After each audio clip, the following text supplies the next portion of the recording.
Hi children and my dear friends, I am Hanmant F. Neglur, an assistant English teacher at GHPS Badgehar, Sindhi Taluk and Vijaypur district.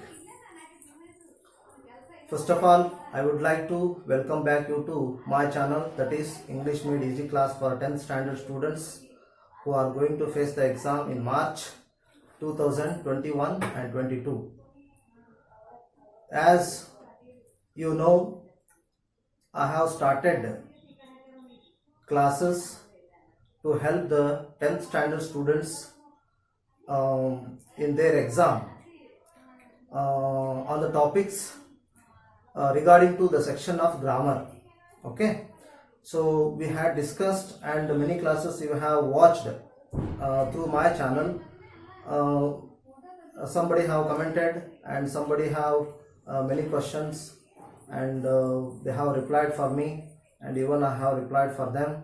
And today I have came with a new topic, very important, and there also you can get the marks easily, okay, if you understand the concept and rules and regulations of this topic. Okay, today I have a new topic, that is active voice and passive voice. ಕನ್ನಡದಲ್ಲಿ ಅದಕ್ಕೆ ಏನು ಹೇಳ್ತೀವಿ ಅಂತಂದರೆ ಕರ್ತರಿ ಪ್ರಯೋಗ ಮತ್ತು ಕರ್ಮಣಿ ಪ್ರಯೋಗ ಅಂಥೇಳಿ ನಾವು ಹೇಳ್ತೀವಿ. ಓಕೆ, ಕರ್ತರಿ ಪ್ರಯೋಗ ಮತ್ತು ಕರ್ಮಣಿ ಪ್ರಯೋಗ ಅಂಥೇಳಿ ಕನ್ನಡದಲ್ಲಿ ಹೇಳ್ತೀವಿ ಮಕ್ಕಳೇ. ನಾನು ನಿಮಗೆ ಭಾಳಷ್ಟು ಸರಿ ಹೇಳ್ತಾನೆ ಬಂದಿದ್ದೇನೆ ಎಪಿಸೋಡ್ ಥ್ರೂ, ಕನ್ನಡ ಮತ್ತು ಇಂಗ್ಲೀಷ್ ಎರಡು ಭಾಷೆಗಳನ್ನು ನಾನು ಬಳಸ್ತೀನಿ ಅಂತ ಹೇಳಿ. ಯಾಕಂತಂದರೆ I am concentrating on Kannada medium as well as English medium students. Okay, with the intention of making help for our government school children.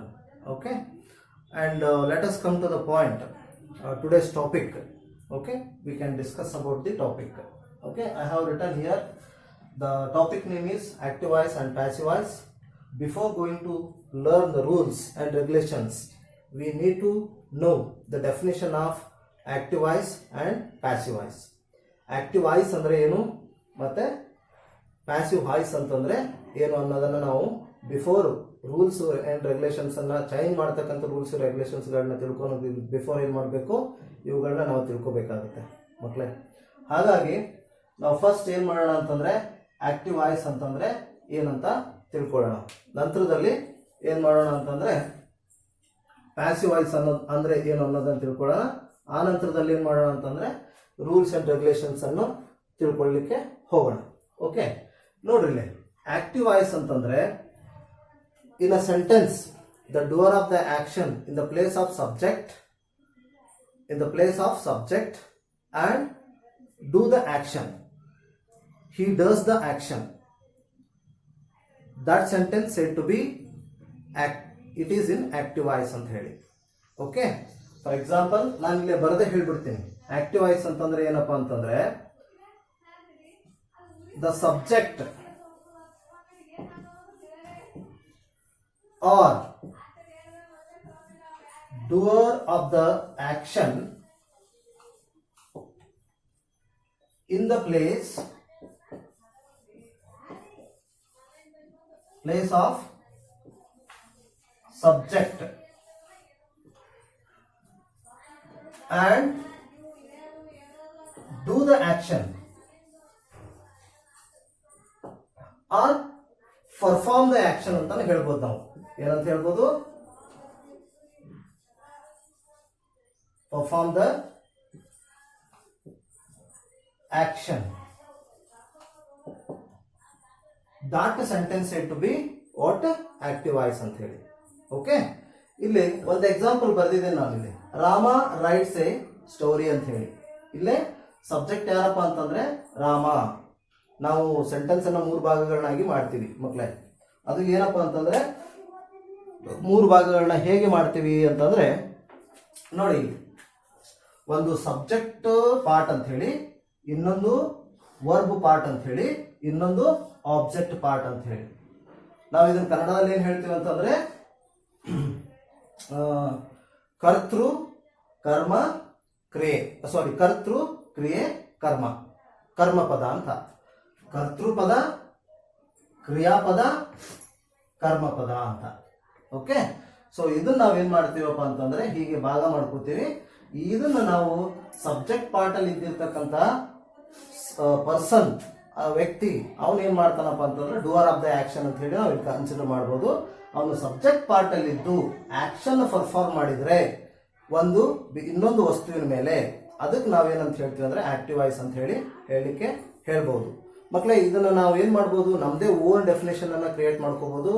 If we know the concept properly, we have a knowledge about a particular topic, ಅಂದ್ರೆ ನಮ್ದೇ own ಆಗಿರ್ತಕ್ಕಂಥ sentence ಅನ್ನ ಅಥವಾ definition ಅನ್ನ create ಮಾಡ್ಕೋಬಹುದು. ಮಕ್ಕಳೇ, ಪುಸ್ತಕದಾಗಿಂದ definition ಹೇಳ್ಬೇಕು ಅಂತ ಏನಿಲ್ಲ, ಅಥವಾ ಗ್ರಾಮರ್ ಬುಕ್ ಅಲ್ಲಿ ಬರ್ದಿರ್ತಕ್ಕಂಥ ಡೆಫಿನೇಷನ್ ನಾವು ಹೇಳ್ಬೇಕಂತ ಇಲ್ಲ.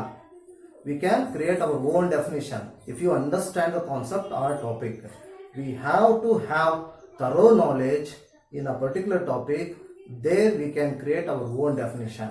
Okay, even I have created the definition myself. Okay, so this is what active voice ಅಂತಂದ್ರೆ ಗೊತ್ತಾಯ್ತು.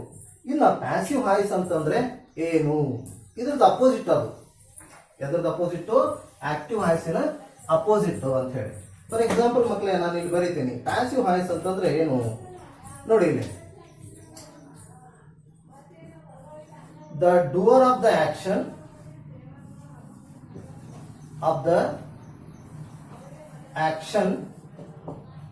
in the place of object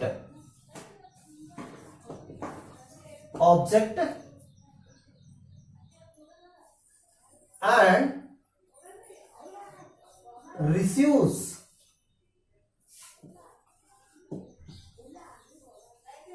action, receives the action.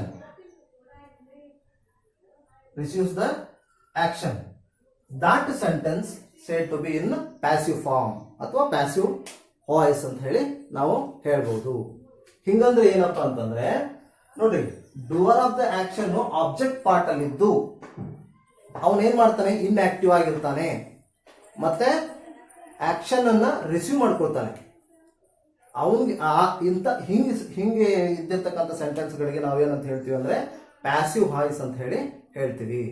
ಕರ್ತರಿ ಪ್ರಯೋಗ ಮತ್ತು ಕರ್ಮಣಿ ಪ್ರಯೋಗ ಅಂತ ಹೇಳಿ ಹೇಳಿದ್ವಲ್ವಾ, ಕರ್ಮಣಿ ಪ್ರಯೋಗ ಅಂತ ಹೇಳಿ ನಾವು ಅದಕ್ಕೆ ಏನ್ ಮಾಡ್ತೀವಿ ಅಂತಂದ್ರೆ ಹೇಳ್ತೀವಿ. ಮಕ್ಕಳೇ, ಐ ಹೋಪ್ ನಿಮ್ಗೆ ಅರ್ಥ ಆಯ್ತು ಅನ್ಕೊಂಡಿದ್ದೀನಿ. ಆಕ್ಟಿವ್ ವಾಯ್ಸ್ ಅಂದ್ರೆ ಏನು, ಪ್ಯಾಸಿವ್ ವಾಯ್ಸ್ ಅಂತಂದ್ರೆ ಏನು ಅಂತ ಹೇಳಿ.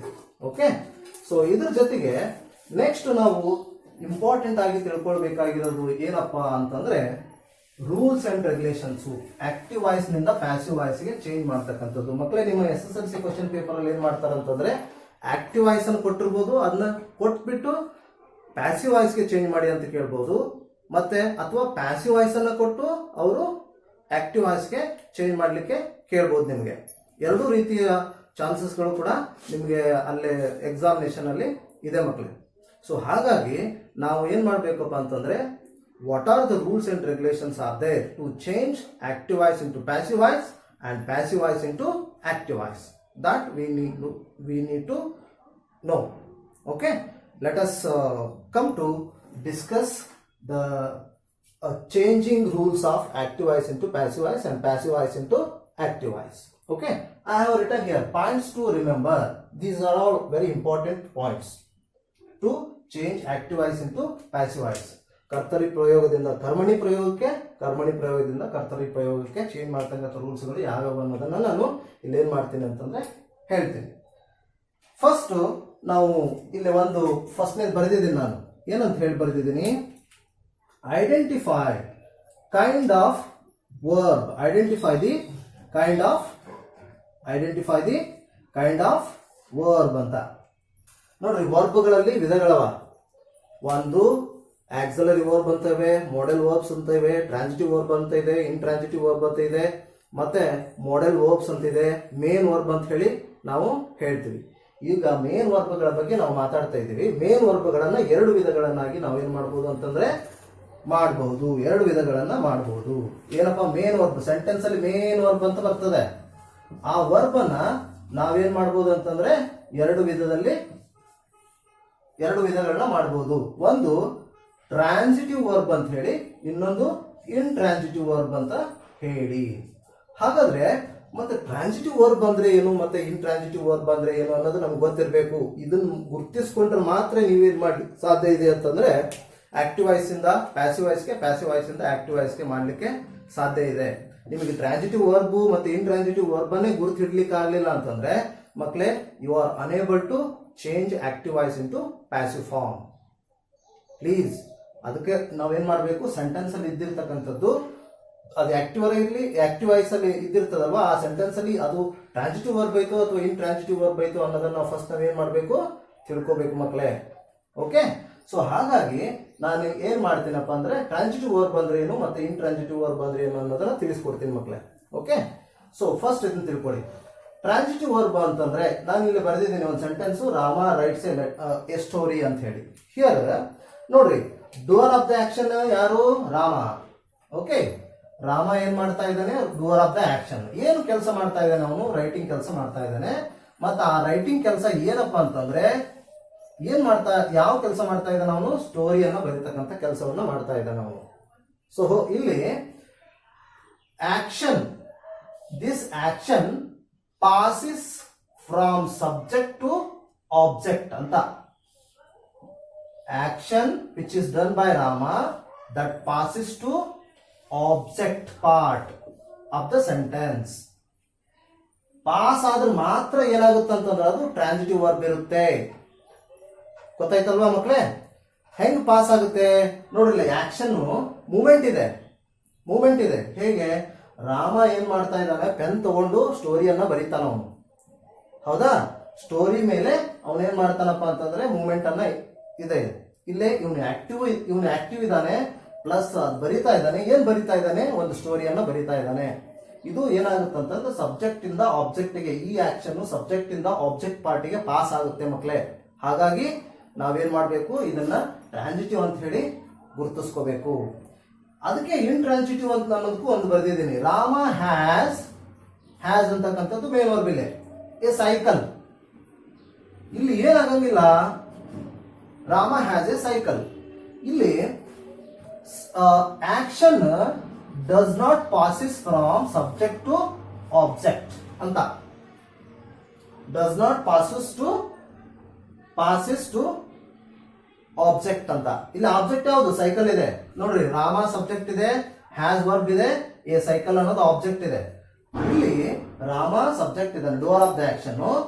ಆದರೆ ಈ ಆಕ್ಷನ್ ಏನಿದೆಪ್ಪ ಅಂತಂದ್ರೆ ಪಾಸ್ ಆಗೋದಿಲ್ಲ. ಎಲ್ಲಿಗೆ? ಆಬ್ಜೆಕ್ಟ್ ಪಾಸ್ ಆಗೋದಿಲ್ಲ. ಯಾಕಂತಂದ್ರೆ does not passes, this does not passes to object. ಯಾಕಪ್ಪ ಅಂತಂದ್ರೆ ಹ್ಯಾಸ್ ಅಂತಕ್ಕಂಥದ್ದು ಪೊಸೆಸಿವ್ ಹೊಂದಿರ್ತಕ್ಕಂಥದ್ದು, ಅವನೇ ಸ್ವಂತ. ಅದಕ್ಕೇನೋ ಏನದ ಪೊಸೆಸ್ ಅದ. ಇಲ್ಲಿ ಪೊಸೆಷನ್ ಇಲ್ಲ. ಹಾಗಾಗಿ ಇದು ಟ್ರಾನ್ಸಿಟಿವ್ ಇದೆ, ಇದು ಇಂಟ್ರಾನ್ಸಿಟಿವ್ ಇದೆ. ಇಂಥ ಸೆಂಟೆನ್ಸ್ಗಳು ಇಂಟ್ರಾನ್ಸಿಟಿವ್ ಹೊಂದಿರತಕ್ಕಂಥ ಸೆಂಟೆನ್ಸ್ಗಳು ಆಕ್ಟಿವ್ ವಾಯ್ಸ್ ಅಲ್ಲಿ ಬಂದಿತ್ತು ಅಂತಂದ್ರೆ ನೀವು ಅದನ್ನ ಚೇಂಜ್ ಮಾಡ್ಲಿಕ್ಕೆ ಹೋಗ್ಬಾರ್ದು. ಅದು ಚೇಂಜ್ ಆಗೋದಿಲ್ಲ ಮಕ್ಕಳೇ, ನೆನಪಿರ್ಲಿ. ಗೊತ್ತಾಯ್ತಲ್ವಾ? ಸೊ ಹಾಗಾಗಿ ಇದು ಟ್ರಾನ್ಸಿಟಿವ್ ಮತ್ತೆ ಇಂಟ್ರಾನ್ಸಿಟಿವ್ ಅನ್ನೋದನ್ನ ನಾವು ಫಸ್ಟ್ ಗುರುತಿಸ್ಕೋಬೇಕು. ಪಾಯಿಂಟ್ಸ್ ಟು ರಿಮೆಂಬರ್ ಅಲ್ಲಿ ಅದಕ್ಕೆ ಫಸ್ಟ್ ಬರೆದಿದ್ದೀನಿ ಅದನ್ನ. ಓಕೆ, ಇನ್ನು ಎರಡನೆಯ ಪಾಯಿಂಟ್ ಏನಪ್ಪಾ ಅಂತಂದ್ರೆ interchange of subject and object. ನೋಡ್ರಿ, ನಾವು ಆಕ್ಟಿವ್ ವಾಯ್ಸ್ ಇಂದ ಪ್ಯಾಸಿವ್ ವಾಯ್ಸ್ ಅನ್ನ ಮಾಡೋ ಹೊತ್ತಿನಲ್ಲಿ ಏನ್ ಮಾಡಬೇಕು? ಇಂಟರ್ಚೇಂಜ್ ಮಾಡಬೇಕಾಗುತ್ತೆ ಆಬ್ಜೆಕ್ಟ್ ಅನ್ನ ಮತ್ತು ಸಬ್ಜೆಕ್ಟ್ ಅನ್ನ. ಅಂದ್ರೆ ಏನಾಗುತ್ತೆ? ಪ್ಯಾಸಿವ್ ಆಕ್ಟಿವ್ ಅಲ್ಲಿ ಸಬ್ಜೆಕ್ಟ್ ಪ್ಲೇಸ್ ಅಲ್ಲಿ ಇರುತ್ತೆ, ಆಬ್ಜೆಕ್ಟ್ ಪ್ಲೇಸ್ ಅಲ್ಲಿ ಇರುತ್ತೆ.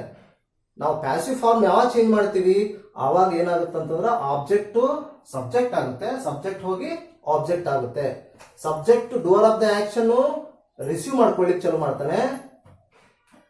ಏನನ್ನ? ಆಕ್ಷನ್ ಅನ್ನ. He does not perform action, just he receives the action from subject who is going to stay back in the place of subject ಅಂತ. ಗೊತ್ತಾಯ್ತಲ್ವಾ? ಇಂಟರ್ಚೇಂಜ್ ಮಾಡ್ತಕ್ಕಂಥದ್ದು ನೋಡ್ರಿ. ಇಲ್ಲಿ ನಾವು ಇದು ಇಂಟ್ರಾನ್ಸಿಟಿವ್ ಇದೆ, ಇದನ್ನ ನಾವು ಚೇಂಜ್ ಮಾಡಬಹುದು. ಹೇಗೆ ಚೇಂಜ್ ಮಾಡಬಹುದು ಅಂತಂದ್ರೆ ಮಕ್ಕಳೇ ನಾನು ಬರಿತೀನಿ ಅದು ಹೇಗೆ ಇಂಟರ್ಚೇಂಜ್ ಮಾಡ್ತೀವಿ ಅಂತ. ಈಗ ರಾಮ ರೈಟ್ಸ್ ಎ ಸ್ಟೋರಿ ಇದೆ ಅಲ್ವಾ, ಆ ಆಬ್ಜೆಕ್ಟ್ ಪಾರ್ಟ್ ಅನ್ನ ಫಸ್ಟ್ ತರಬೇಕು ನಾವು. ಪ್ಯಾಸಿವ್ ಫಾರ್ಮ್ ಮಾಡುವಾಗ ನಾವೇನ್ ಮಾಡ್ಬೇಕು ಅಂತಂದ್ರೆ ಆಬ್ಜೆಕ್ಟ್ ಪಾರ್ಟ್ ಅನ್ನ ಫಸ್ಟ್ ತರಬೇಕು ಮಕ್ಕಳೇ. ಎ ಸ್ಟೋರಿ ರೈಟ್ಸ್ ಅಂತ ಇದೆ, ಇದು ಯಾವ ಟೆನ್ಸ್ ಅನ್ನೋದನ್ನ ಗುರುತಿಸ್ಕೋಬೇಕು. ಅದನ್ನ ನನ್ನ ಯಂತ್ರದಲ್ಲಿ ಹೇಳ್ತೀನಿ ನಿಮ್ಗೆ. A story is return by preposition ಇದು.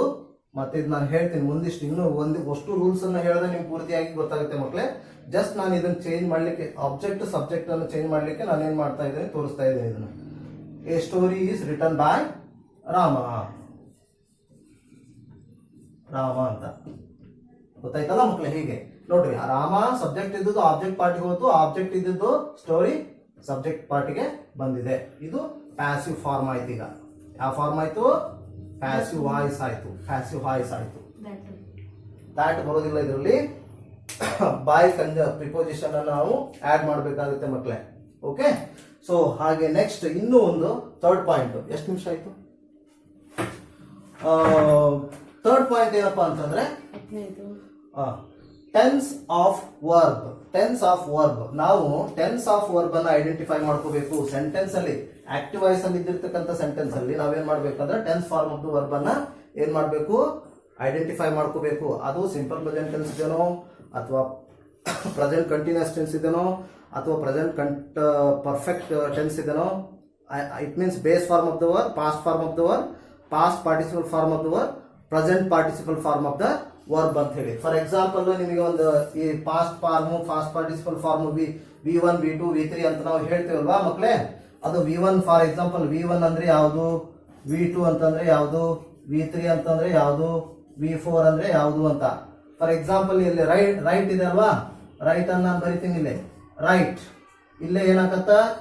ರೋಟ್ ಆಗುತ್ತೆ. ಓಕೆ, ನೆಕ್ಸ್ಟ್ V3 ಏನಾಗುತ್ತ? ರಿಟರ್ನ್ ಆಗುತ್ತೆ.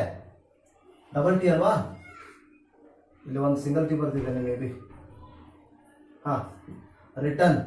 ಅಂಡ್ ನೆಕ್ಸ್ಟ್ V4 ಏನಾಗುತ್ತಪ್ಪ ಅಂತಂದ್ರೆ ರೈಟಿಂಗ್ ಆಗುತ್ತೆ ಮಕ್ಕಳೇ.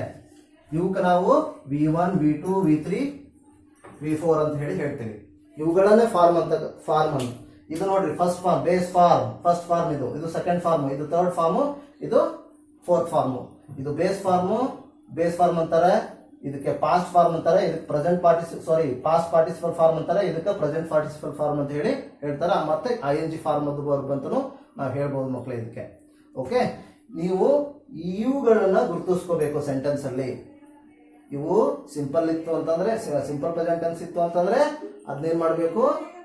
V3 ಫಾರ್ಮ್ಗೆ ಚೇಂಜ್ ಮಾಡಬೇಕು. ಯಾವುದೇ ಟೆನ್ಸ್ ಅಲ್ಲಿ ಇರಲಿ V3 ಫಾರ್ಮ್ಗೆ ಚೇಂಜ್ ಮಾಡಬೇಕು. ಇದು ಬರೆದಿದ್ದೀನಿ, use V3 form of the verb in passive form ಅಂತಂದಂಗೆ. V3 ಫಾರ್ಮ್ ಅಂತಂದ್ರೆ ನಾವೇನ್ ಮಾಡಬೇಕು? ಪ್ಯಾಸಿವ್ ಫಾರ್ಮ್ ಮಾಡಿದಾಗ ಅದು ಯಾವ ಟೆನ್ಸ್ ಇಂದು ಸೆಂಟೆನ್ಸ್ ಇರಲಿ, ಮೇನ್ ವರ್ಬ್ ಮಾತ್ರ ಏನಾಗುತ್ತೆ? V3 ಫಾರ್ಮ್ ಅನ್ನೇ ತೆಗೆದುಕೊಳ್ಳುತ್ತೆ ಮಕ್ಕಳೇ. V3 ಫಾರ್ಮ್ ಅನ್ನೇ ತೆಗೆದುಕೊಳ್ಳುತ್ತೆ ಅಂದ್ರೆ ಏನು? Past participle form of the verb ಅಂತ ಹೇಳಿ V3. Next, change the pronouns accordingly. Next important rule is change the pronouns accordingly. Here ಮಕ್ಕಳೇ ನೀವು ತಿಳ್ಕೊಳ್ಳಿ, ಇಲ್ಲೇ ಐ ಸಬ್ಜೆಕ್ಟ್ ಇತ್ತು ಅಂತಂದ್ರೆ ಆಬ್ಜೆಕ್ಟ್ ಪಾರ್ಟ್ ಏನಾಗುತ್ತೆ? ಇದಕ್ಕೆ ಆಕ್ಯುಸೇಟಿವ್ ಕೇಸ್ ಅಂತ ಹೇಳ್ತಾರೆ. ಇದಕ್ಕೆ ಆಕ್ಯುಸೇಟಿವ್ ಕೇಸ್ ಅಂತ ಹೇಳ್ತಾರೆ ಮಕ್ಕಳೇ. ಅದಕ್ಕೇನೆ ಇದು ಮೀ. ಓಕೆ, ಈ ಐ ಪ್ರೊನೌನ್ಗಳಿಗೆ ಫಾರ್ಮ್ಗಳದಾವ. My me. ಓಕೆ, ವೀಕ ಅವರ್ ಅವರ್ಸ್ ಅಸ್, ಹೀಕ his him, and her hers her, and it's it, they them theirs them. ಗೊತ್ತಾಯ್ತಾ? ಲಾಸ್ಟ್ ಗೆ ಬರ್ತಾವಲ್ಲ ಅವಕ್ಕೆ ಆಕ್ಯುಸೇಟಿವ್ ಅಂತ ಹೇಳ್ತಾರ. ಅದ್ರ ಮಧ್ಯೆ ಎರಡು ಬರ್ತಾವಲ್ಲ ಅವಕ್ಕೆ possessive form of the pronouns ಅಂತ ಹೇಳ್ತಾರೆ. ಇವಕ್ಕೆ ಪರ್ಸನಲ್ ಪ್ರೊನೌನ್ಸ್ ಅಂತ ಹೇಳಿ ಹೇಳ್ತಾರೆ ಮಕ್ಕಳೇ. ಸೊ ಹಾಗಾಗಿ ಈ ಆಕ್ಯುಸೇಟಿವ್ ಕೇಸ್ಗಳಿದಾವಲ್ಲ ಇವುಗಳು ಏನಾಗ್ತಾವ ಅಂತಂದ್ರೆ accordingly personal pronoun they are going to change in passive form. ನಾನು ಎಕ್ಸಾಂಪಲ್ ಅನ್ನು ತಿಳಿಸುವಾಗ ನಿಮ್ಗೆ ಏನಾಗುತ್ತೆ ಅಂತಂದ್ರೆ ಗೊತ್ತಾಗುತ್ತೆ, ಅಲ್ಲಿ ಬರ್ತಾವೆ. ಓಕೆ, ಅದರ ನಂತರ use preposition by. Use preposition by where before the object in passive form. Before the object ನಾವೇನ್ ಮಾಡಬೇಕು? ಬೈ ಪ್ರಿಪೋಸಿಷನ್ ಅನ್ನ ಆಡ್ ಮಾಡಬೇಕಾಗುತ್ತೆ ಮಕ್ಕಳೇ. ಇದು ನೆನಪಿರ್ಲಿ, ಬಹಳಷ್ಟು ಇಂಪಾರ್ಟೆಂಟ್ ಆಗಿರ್ತಕ್ಕಂಥದ್ದು. ಇನ್ನು ಕೆಲವೊಂದಿಷ್ಟು ಸಂದರ್ಭಗಳಲ್ಲಿ ಬೈ ಮತ್ತೆ ಆಬ್ಜೆಕ್ಟ್ ಪಾರ್ಟ್ ಅನ್ನ ಬರೆಯೋ ಅವಶ್ಯಕತೆ ಇರೋದಿಲ್ಲ, ಅದು ಅಂಡರ್ಸ್ಟುಡ್ ಆಗಿರುತ್ತೆ ಕೆಲವೊಂದಿಷ್ಟು ಇದರಲ್ಲಿ. ಓಕೆ, ಸೊ ಇವು ಏನಪ್ಪಾ ಅಂತಂದ್ರೆ ಜನರಲ್ ರೂಲ್ಸ್ ಅಂತ ನಾವು ಹೇಳ್ಬೋದು ಮಕ್ಕಳೇ. ಇಷ್ಟು ಜನರಲ್ ರೂಲ್ಸ್ ಬಗ್ಗೆ ಫಸ್ಟ್ ನಾವೇನೋ ಎಕ್ಸಾಂಪಲ್ಗಳನ್ನ ಡಿಸ್ಕಸ್ ಮಾಡೋಣ. ನಂತರದಲ್ಲಿ ಸ್ಪೆಸಿಫಿಕ್ ರೂಲ್ಸ್ಗಳ ಬಗ್ಗೆ ನಾನು ಏನು ಮಾಡ್ಕೊಡ್ತೀನಿ ಅಂತಂದ್ರೆ ನಿಮಗೆ ತಿಳಿಸ್ಕೊಡ್ತೀನಿ. ನಿಮ್ಮ ಎಕ್ಸಾಮಲ್ಲಿ ತುಂಬಾನೇ ಹೆಲ್ಪ್ ಆಗುತ್ತೆ ಮಕ್ಕಳೇ. ಸರಿಯಾಗಿ ತಿಳ್ಕೊಡಿ, ಸರಿಯಾಗಿ ವಾಚ್ ಮಾಡಿ, ಮತ್ತೆ ನೋಟ್ಸ್ ಮಾಡ್ಕೊಡಿ. ನೋಟ್ಸ್ ಮಾಡ್ಕೊಂಡು ಎಕ್ಸಸೈಸ್ ಅನ್ನ ಸ್ವಲ್ಪ ಏನು ಮಾಡಬೇಕು ಅಂತಂದ್ರೆ ನೀವು ಮಾಡಬೇಕಾಗುತ್ತೆ ಮಕ್ಕಳೇ. Without hard work we cannot do anything. Okay, remember, there are no ways, there are no many ways, there is only one way, that is the good path. On that good path only we have to go. ಅದ್ರ ಜೊತೆಗೆ ನಾವು ಹೋಯಿತು ಅಂತಂದ್ರೆ we definitely we will reach our aim, what way we have in our mind. ನಮ್ಮ ನಾವೇನು ಗುರಿ ಇಟ್ಕೊಂಡಿದ್ದೇವಲ್ಲ ಆ ಗುರಿ ಮುಟ್ಟಬೇಕು ಅಂತಂದ್ರೆ ಒಳ್ಳೆ ಮಾರ್ಗದಲ್ಲಿ ಹೋಗಿ ಮಕ್ಕಳೇ ಅಂತ ಹೇಳ್ತಾ, ಈಗ ಈ ಜನರಲ್ ರೂಲ್ಸ್ ಬಗ್ಗೆ ನಾನು ಡಿಸ್ಕಸ್ ಮಾಡಿದ್ನಲ್ವಾ, ಇದ್ರ ಬಗ್ಗೆ ನಾವೇನ್ ಮಾಡೋಣ ಅಂತಂದ್ರೆ ಎಕ್ಸಾಂಪಲ್ಸ್ ಹೇಳ್ಕೋತಾ ತಿಳ್ಕೋತಾ ಹೋಗೋಣ ಮಕ್ಕಳೇ. ಫಸ್ಟ್ ನಾನೇನ್ ಮಾಡ್ತೀನಿ ಅಂತಂದ್ರೆ ಒಂದು ಎಕ್ಸಾಂಪಲ್ ಅನ್ನ ತಗೊಳ್ತೀನಿ. ಅದನ್ನ ಎಲ್ಲ ಟೆನ್ಸ್ ಫಾರ್ಮ್ ಅಲ್ಲಿನೂ ಕೂಡ ನಾವೇನ್ ಮಾಡೋಣ ಅಂತಂದ್ರೆ ಚೇಂಜ್ ಮಾಡ್ಕೊಂತ ಹೋಗೋಣ. ಆಕ್ಟಿವ್ ವಾಯ್ಸ್ ನನ್ನ ಪ್ಯಾಸಿವ್ ವಾಯ್ಸ್ಗೆ ಚೇಂಜ್ ಮಾಡ್ಕೊಂತ ಹೋಗೋಣ ಮಕ್ಕಳೇ. ಓಕೆ, ಫಸ್ಟ್ ಸಿಂಪಲ್ ತಗೊಳ್ಳೋಣ. ಸಿಂಪಲ್ ಪ್ರೆಸೆಂಟ್ ಟೆನ್ಸ್ ಅಂತ ತಗೊಳ್ಳೋಣ. ಸಿಂಪಲ್ ಪ್ರೆಸೆಂಟ್ ಟೆನ್ಸ್ ಅಂತ ಹೇಳಿ ತಗೊಳ್ಳೋಣ ಮಕ್ಕಳೇ. ಸಿಂಪಲ್ ಪ್ರೆಸೆಂಟ್ ಟೆನ್ಸ್ ತಗೊಳ್ತೀನಿ. ಅದರಲ್ಲಿ ಒಂದು ಸೆಂಟೆನ್ಸ್ ಅನ್ನ ನಾನು ಬರೀತೀನಿ. ಏನು ಒಂದು ಸೆಂಟೆನ್ಸ್ ಬರೆಯೋಣ ಅಂತಂದ್ರೆ, ಮೋಹನ ಕಿಕ್ಸ್ ದ ಬಾಲ್. ಇದು ಏನಪ್ಪಾ ಅಂತಂದ್ರೆ ಆಕ್ಟಿವ್ ವಾಯ್ಸ್ ಅಲ್ಲಿದೆ, ನಾವು ಗುರ್ತಿಸ್ಕೋಬೇಕು. ಕಿಕ್ಸ್ ಅಂತಕ್ಕಂಥದ್ದು that passes from subject to object, action pass ಆಗುತ್ತೆ ಇದೆ. ಇದು ಟ್ರಾನ್ಸಿಟಿವ್ ವರ್ಬ್ ಇದೆ, ಹಾಗಾಗಿ ಇದು ನಾವು ಚೇಂಜ್ ಮಾಡಬಹುದು. ಹಾಗಾಗಿ ಈಗ ನೋಡಿ, ಪ್ಯಾಸಿವ್ ಫಾರ್ಮ್ ಅನ್ನ ಬರೀತೀನಿ. ಇದು ಆಕ್ಟಿವ್, ಎ ಅಂತಂದ್ರೆ ಆಕ್ಟಿವ್ ಅಂತ ಹೇಳಿ, ಪಿ ಅಂತಂದ್ರೆ ಪ್ಯಾಸಿವ್ ಫಾರ್ಮ್ ಅಂತ ಹೇಳಿ. ಇದನ್ನ ನಾನು ಏನ್ ಮಾಡ್ತೀನಿ, ಚೇಂಜ್ ಮಾಡ್ತೀನಿ. ನೋಡಿ ಮಕ್ಕಳು ಹೇಗೆ ಚೇಂಜ್ ಮಾಡ್ತೀನಿ ಅಂತ ಹೇಳಿ. ಫಸ್ಟ್ ಆಬ್ಜೆಕ್ಟ್ ಇದ್ದದ್ದು ಏನಾಗುತ್ತೆ ಅಂತ ಹೇಳಿದೀನಿ, ಸಬ್ಜೆಕ್ಟ್ ಆಗುತ್ತೆ. ನಾವು ಗುರ್ತಿಸ್ಕೋಬೇಕು ಆಬ್ಜೆಕ್ಟ್ ಅನ್ನು ಮತ್ತು ಸಬ್ಜೆಕ್ಟ್ ಅನ್ನ ಮತ್ತು ವರ್ಬ್ ಅನ್ನ ಗುರ್ತಿಸ್ಕೋಬೇಕು ಸೆಂಟೆನ್ಸ್ ಅಲ್ಲಿ.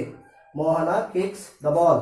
ಮೋಹನ ಅಂತಕ್ಕಂಥ ಸಬ್ಜೆಕ್ಟ್ ಇದೆ, ಕಿಕ್ಸ್ ಅಂತಕ್ಕಂಥದ್ದು ವರ್ಬ್ ಇದೆ, ದ ಬಾಲ್ ಅಂತಕ್ಕಂಥದ್ದು ಆಬ್ಜೆಕ್ಟ್ ಇದೆ. ಹಾಗಾಗಿ ದ ಬಾಲ್ ಆಬ್ಜೆಕ್ಟ್ ಫಸ್ಟ್ ನಾವೇನ್ ಮಾಡಬೇಕು, we should bring in the beginning of a sentence. Okay, kicks ಅಂತಕ್ಕಂಥದ್ದು ಸಿಂಪಲ್ ಪ್ರೆಸೆಂಟ್ ಟೆನ್ಸ್ ಇದೆ. ಹಾಗಾಗಿ ಇಲ್ಲಿ ಯಾವ ಹೆಲ್ಪಿಂಗ್ ವರ್ಬ್ ಬರುತ್ತೆ, ಬಾಲ್ ಅಂತಕ್ಕಂಥದ್ದು ಸಿಂಗುಲರ್ ವರ್ಬ್ ಇದೆ, ಸಿಂಗುಲರ್ ನೌನ್ ಇದೆ. ಹಾಗಾಗಿ ಈಸ್ ಅಂತಕ್ಕಂಥ ಹೆಲ್ಪಿಂಗ್ ವರ್ಬ್ ಪ್ರೆಸೆಂಟ್ ಟೆನ್ಸ್ ಬರುತ್ತೆ. ಓಕೆ, ಅದಕ್ಕೆ ಈಸ್ ಬರದೆ.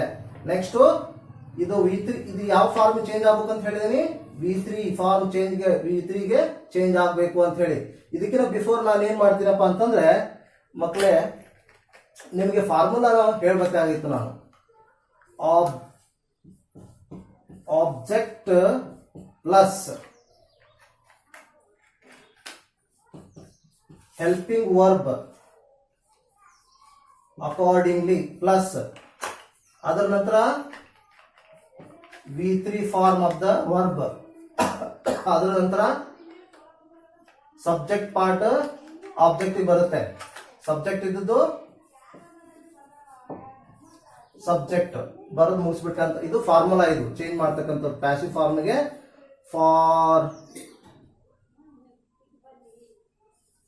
ಫಾರ್ಮುಲಾ, ಎದಕ್ಕೆ ಪ್ಯಾಸಿವ್ ಫಾರ್ಮ್ ಮಾಡ್ಲಿಕ್ಕೆ ಫಾರ್ಮುಲಾ ಇದು. Remember, object helping verb accordingly V3 form.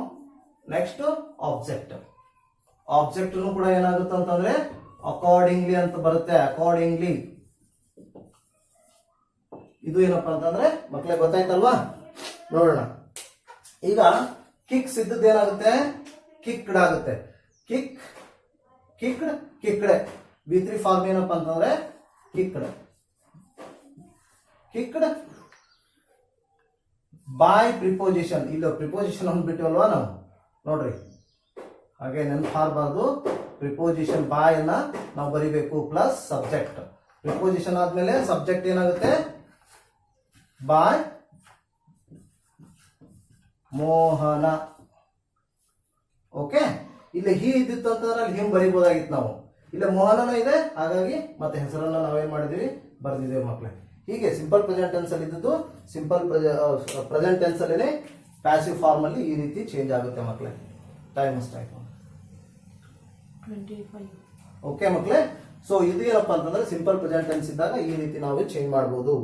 ಇನ್ನ ನಾವೇನ್ ಮಾಡ್ಬೋದು, ಇನ್ನೂ ಒಂದು, ಇನ್ನ ಪ್ರೆಸೆಂಟ್ ಕಂಟಿನ್ಯೂಸ್ ಟೆನ್ಸ್ ಅಲ್ಲಿ ಇದ್ದಾಗ ಹೇಗೆ ಮಾಡಬೇಕು ಅಂತ, ಪಿ ಕಂಟಿನ್ಯೂಸ್ ಟೆನ್ಸ್ ಅಂತ. ಪ್ರೆಸೆಂಟ್ ಕಂಟಿನ್ಯೂಸ್ ಟೆನ್ಸ್ ಅಲ್ಲಿ ಇದ್ದಾಗ ನಾವು ಏನ್ ಮಾಡ್ಬೋದು ಮಕ್ಕಳೇ, ಹೇಗೆ ಚೇಂಜ್ ಮಾಡ್ಬೋದು ಅನ್ನೋದನ್ನ ನಾವು ತಿಳ್ಕೊಳ್ಳೋಣ, ನೋಡೋಣ. ಈಗ ನಾನು ಪ್ರೆಸೆಂಟ್ ಇದರಲ್ಲಿ ಬರಿತೀನಿ ಕಂಟಿನ್ಯೂಸ್ ಟೆನ್ಸ್, ಇದನ್ನೇ ಬರಿತೀನಿ ನಾನು, ನೋಡೋಣ. ಮೋಹನ ಈಸ್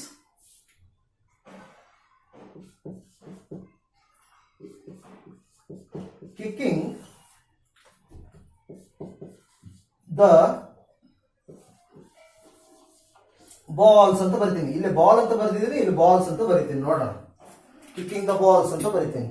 ಓಕೆ, ನೋಡಿ ಮಕ್ಕಳೇ, ಇಲ್ಲಿ ಏನ್ ಮಾಡ್ಬೇಕು ಅಂತಂದ್ರೆ ಹೇಗೆ ಚೇಂಜ್ ಆಗುತ್ತೆ ನೋಡಿ. ಇಲ್ಲಿ ಆಬ್ಜೆಕ್ಟ್ ಪಾರ್ಟ್ ಅನ್ನ ನಾವೇನ್ ಮಾಡ್ಬೇಕು, ಸಬ್ಜೆಕ್ಟ್ ಮಾಡ್ಬೇಕಲ್ವಾ. ಈಗ ಪ್ಯಾಸಿವ್ ಫಾರ್ಮ್ ಬರಿಬೇಕಲ್ವಾ. ಇದು ಆಕ್ಟಿವ್ ಫಾರ್ಮ್ ಅಲ್ಲಿ ಇದೆ, ಇದು ಪ್ಯಾಸಿವ್ ಫಾರ್ಮ್ ಅಲ್ಲಿ ಇದೆ. ನೆಕ್ಸ್ಟ್ ಈಗ ನಾನು ನೋಡಿ ಮಕ್ಕಳಿಗೆ ಚೇಂಜ್ ಮಾಡ್ತೀನಿ. ದ ಬಾಲ್ಸ್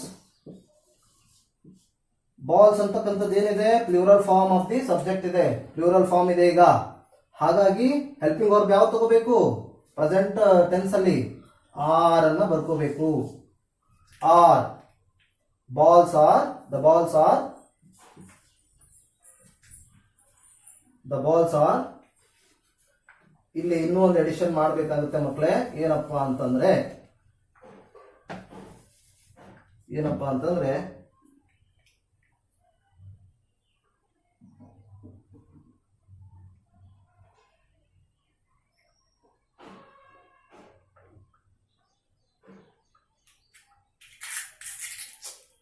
ಪರ್ಮನೆಂಟ್ ಮಾರ್ಕರ್ ತಂದ್ಬಿಟ್ಟ ನಾವು.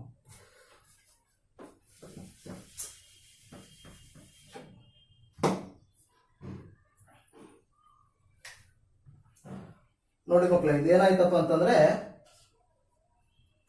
ದ ಬಾಲ್ ಆರ್, ಇಲ್ಲೇ ಬೀಯಿಂಗ್ ಅಂತ ಬರಿಬೇಕು. ಬೀಯಿಂಗ್ ಮೇನ್ ವರ್ಬ್ ಏನಾಗಬೇಕು, ಕಿಕ್ಡ್ ಬಾಯ್ ಮೋಹನ.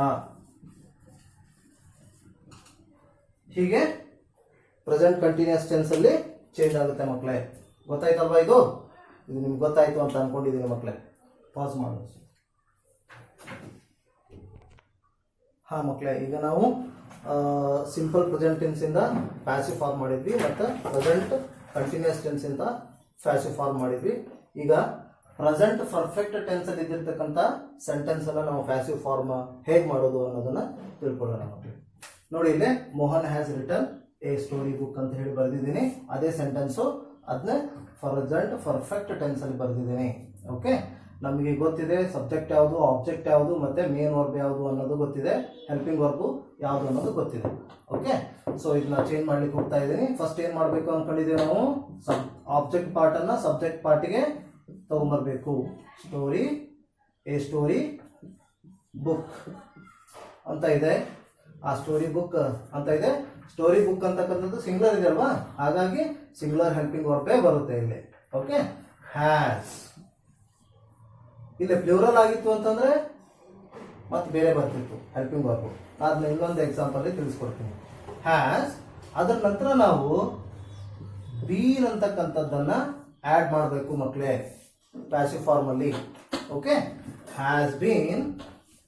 ನೆಕ್ಸ್ಟ್ ಏನ್ ಬರೀಬೇಕು, according to formula return, V3 form of the verb. Next ಏನ್ ಬರೀಬೇಕು, ಪ್ರಿಪೋಸಿಷನ್ ಬಾಯ್ ಬರೀಬೇಕು. ನಂತರದಲ್ಲಿ ಸಬ್ಜೆಕ್ಟ್ ಪಾರ್ಟ್ ಅಲ್ಲಿ ಏನಿದೆ ಆ ಸಬ್ಜೆಕ್ಟ್ ಆಬ್ಜೆಕ್ಟ್ ಆಗುತ್ತೆ, ಮೋಹನ್. ಗೊತ್ತಾಯ್ತಲ್ಲ ಮಕ್ಕಳೇ? ನೋಡಿ, A story book has been return by Mohan ಅಂತ. ಹೀಗೆ ಇದೇನಾಗುತ್ತೆ ಅಂತಂದ್ರೆ ಚೇಂಜ್ ಆಗುತ್ತೆ. ಇನ್ನ ಪ್ರೆಸೆಂಟ್ ಪರ್ಫೆಕ್ಟ್ ಕಂಟಿನ್ಯೂಸ್ ಟೆನ್ಸ್ ಬಂತು ಅಂತಂದ್ರೆ ಆ ಫಾರ್ಮು ಚೇಂಜ್ ಆಗೋದಿಲ್ಲ, ಅದು ಹೇಗಿರುತ್ತೆ ಹಾಗೇನೆ ನಾವು ಪ್ಯಾಸಿವ್ ಫಾರ್ಮ್ ಅಲ್ಲಿ ಬರೀಬೇಕಾಗುತ್ತೆ.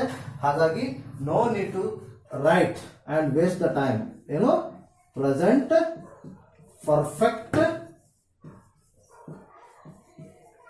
ಕಂಟಿನ್ಯೂಸ್ ಟೆನ್ಸ್ ಅಲ್ಲಿ ಇತ್ತು ಅಂತಂದ್ರೆ ನೋ ಚೇಂಜಸ್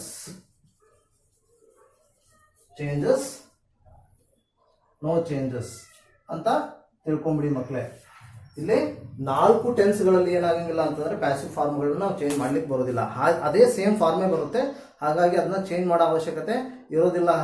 ಹಂಗೂ ಕೊಡ್ತಾರೆ ಮಕ್ಕಳೇ, ನಿಮಗೆ ಪ್ರೆಸೆಂಟ್ ಪರ್ಫೆಕ್ಟ್ ಕಂಟಿನ್ಯೂಸ್ ಟೆನ್ಸ್ ಕೊಟ್ಟು, ಪಾಸ್ಟ್ ಪರ್ಫೆಕ್ಟ್ ಕಂಟಿನ್ಯೂಸ್ ಟೆನ್ಸ್ ಕೊಟ್ಟು, ಮತ್ತೆ ಫ್ಯೂಚರ್ ಕಂಟಿನ್ಯೂಸ್ ಟೆನ್ಸ್ ಮತ್ತೆ ಫ್ಯೂಚರ್ ಪರ್ಫೆಕ್ಟ್ ಟೆನ್ಸ್ ಅನ್ನ ಕೊಟ್ಬಿಟ್ಟು ಏನ್ ಮಾಡ್ತಾರೆ, ಚೇಂಜ್ ಇಂಟು ಪ್ಯಾಸಿವ್ ಅಂತಾರೆ. ಅವಾಗ ನೀವು ಕನ್ಫ್ಯೂಸ್ ಆಗಬೇಡಿ ಮಕ್ಕಳೇ. ಅವಾಗ ಏನ್ ಮಾಡ್ಬೇಕು ಅಂತಂದ್ರೆ ನೆನ್ಪಿಟ್ಕೊಳ್ಳಿ, ಈ 4 ಟೆನ್ಸ್ಗಳಲ್ಲಿ ಏನಾಗಂಗಿಲ್ಲ ಅಂತಂದ್ರೆ ಪ್ಯಾಸಿವ್ ಫಾರ್ಮು ಚೇಂಜ್ ಆಗಂಗಿಲ್ಲ.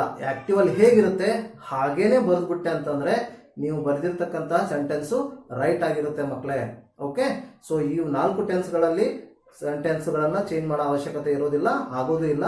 ಹಾಗಾಗಿ ನೀವೇನ್ ಮಾಡಬೇಕು ಅಂತಂದ್ರೆ ಈ ಪಾಯಿಂಟ್ ಅನ್ನ ರಿಮೆಂಬರ್ ಮಾಡ್ಕೊಳ್ಳಿ, ನೆನಪಲ್ಲಿ ಇಟ್ಕೊಳ್ಳಿ. ಓಕೆ, ಸೊ ಇದ್ರ ಮುಖಾಂತರ ನಾನು ಏನ್ ಮಾಡ್ತಾ ಇದ್ದೇನೆ ಅಂತಂದ್ರೆ ಪ್ರೆಸೆಂಟ್ ಟೆನ್ಸ್ ಅಲ್ಲಿ ಇದ್ದಿರ್ತಕ್ಕಂಥ ಸೆಂಟೆನ್ಸ್ಗಳನ್ನ ನಾವು ಹೇಗೆ ಪ್ಯಾಸಿವ್ ಫಾರ್ಮ್ ಮಾಡಬೇಕು ಅನ್ನೋದನ್ನ ತಿಳ್ಕೊಂಡಿದ್ದೀವಿ. ಈಗ ನೆಕ್ಸ್ಟ್ ನಾನು ಏನ್ ಮಾಡ್ತೀನಿ ಅಂತಂದ್ರೆ ಇನ್ನೊಂದು ಎಪಿಸೋಡಲ್ಲಿ ಪಾಸ್ಟ್ ಟೆನ್ಸು ಮತ್ತು ಫ್ಯೂಚರ್ ಟೆನ್ಸು ಗಳ ಬಗ್ಗೆ ತಿಳಿಸ್ಕೊಡ್ತೀನಿ, ಮತ್ತೆ ಸ್ಪೆಸಿಫಿಕ್ ರೂಲ್ಸ್ಗಳಿವೆ ಅವುಗಳ ಬಗ್ಗೆನೇ ತಿಳಿಸ್ಕೊಡ್ತೀನಿ ಅಂತ ಹೇಳ್ತಾ ನನ್ನ ಚಾನಲನ್ನು ವಾಚ್ ಮಾಡಿದ್ದಕ್ಕೆ ತಮ್ಗೆಲ್ರಿಗೂ ಧನ್ಯವಾದಗಳನ್ನ ಹೇಳ್ತಾ, ದಯಮಾಡಿ ಹೇಳ್ತೀನಿ ಸಬ್ಸ್ಕ್ರೈಬ್ ಮಾಡಿ.